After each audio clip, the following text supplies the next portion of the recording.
This is a review of landmark papers on Clostridium difficile from the EAST Landmark Papers in Trauma and Acute Care Surgery online resource.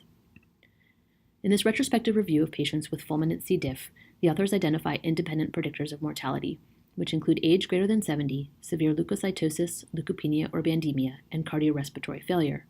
They find that early operation and admission to surgical services is associated with lower mortality, possibly due to shorter delays to colectomy.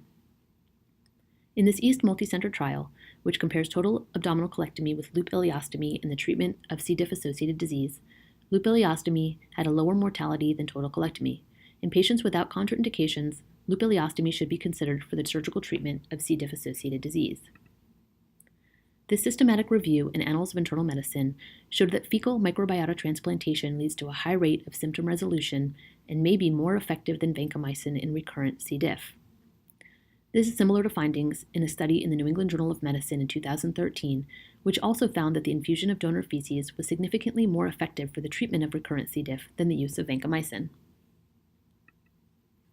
In this practice management guideline from the Eastern Association for the Surgery of Trauma, the authors provide a detailed summary of the literature regarding surgical timing and type for C. diff-associated disease.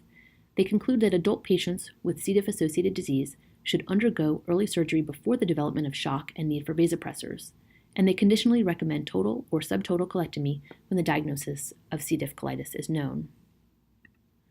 Finally, in this multi-center, double-blind, randomized trial, 535 patients were randomized to receive fidaxomicin or vancomycin.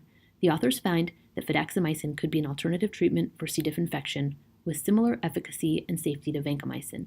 Subgroup analyses favored fidaxomicin for those receiving concomitant antibiotics and in the severe C. diff subgroup.